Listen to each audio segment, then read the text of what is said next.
दोस्तों नमस्कार। आज हम बात करने वाले हैं, अगर हम सब्जियों की खेती के लिए पौधशाला का निर्माण करना चाहते हैं, वो भी प्राकृतिक रूप से या सुभाष पालेकर नेचुरल फार्मिंग है जो उनके तरीकों को इस्तेमाल करके, तो हमें किस तरह से निर्माण करना चाहिए। How we should do vegetable nursery, how we should prepare vegetable nursery when we follow Subhash Palekar natural farming principles. उनके सिद्धांतों को अगर हम फॉलो करके पौधशाला का निर्माण करना चाहते हैं सब्जियों की खेती के लिए, तो हमें किस तरह से करना चाहिए। उसमें आ जाता है कि हमें कितने फुट पे नालियां डालनी है, कितना घन जीवामृत और जीवामृत डालना है, किस किस समय पे, वो सारी बातों का आज हम बात करने वाले हैं। देखिए दोस्तों, जहां हमें सब्जियों की खेती के लिए पौधशाला का निर्माण करना है, उस भूमि की सबसे पहले तो जुताई करें। पूर्व फसल के अवशेषों को एक कोने में जमा कर दें। अंतिम जुताई के पहले 1000 वर्ग फुट पर जगह पर 10 किलो घन जीवामृत छिड़क दें और जुताई से मिट्टी में मिला दें। बारिश का जल आने या सिंचाई के बाद अंकुरित होकर बढ़ने वाले खरपतवार को जुताई से मिट्टी में मिला दें। बाद में 4.5 फुट अंतर पर ढलान के विरुद्ध दिशा में नालियां इस प्रकार निकालें कि नाली के ऊपर की चौड़ाई 1.5 फुट हो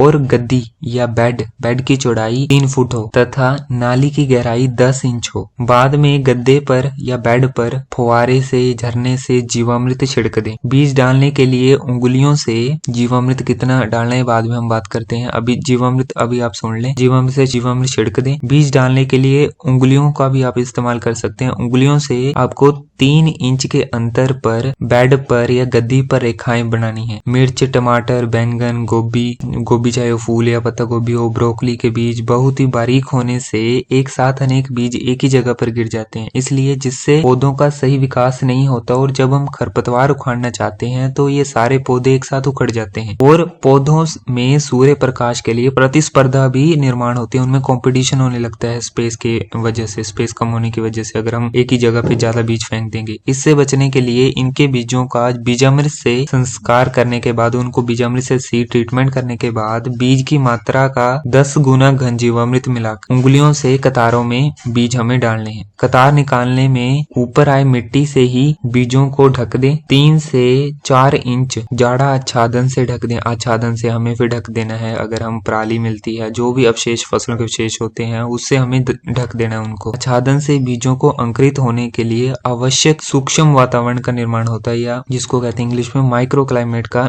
निर्माण होता है, और पंछी कीट जैसे जो बाह्य शत्रुओं से बीज की रक्षा भी होती है। बाद में फुहारे या झरने से आच्छादन के ऊपर इतना पानी छिड़कें कि पानी नीचे बीज तक पहुंच जाए, जिससे बीज अंकुरित हो सके। अगर तापमान 36 डिग्री सेल्सियस से अधिक है तो फुहारे या झरने से सुबह शाम पानी दें, और अगर 36 डिग्री सेल्सियस से कम है तो सिर्फ शाम को पानी दें। तापमान 40 डिग्री सेल्सियस से अधिक होने पर छाया का प्रबंध करें लू से बचने के लिए। जैसे बीज अंकुरित होने लगे तो आच्छादन को हटा दें या मल्चिंग को हटा दें। अगर प्याज, गेंदा, धान के पौधे पौधशाला में उगाने हैं तो बीजों में घन जीवामृत मिलाने की आवश्यकता नहीं है। बीजों का बीजामृत से संस्कार कर कतारों में लगा दें। अब हम बात कर लेते हैं कि पौधों पर जीवामृत का छिड़काव नर्सरी के टाइम या पौधशाला में जब तक वो रहेंगे कितना छिड़काव करना है जीवामृत का। पहला तो है कि किस समय पे छिड़काव करना और कितना प्रति एकड़। देखिए, सबसे पहले बीज अंकुरित शुरू होने के 7 दिन बाद हमें छिड़काव करना है। कितना? 10 लीटर पानी और 200 मिलीलीटर कपड़े से छाना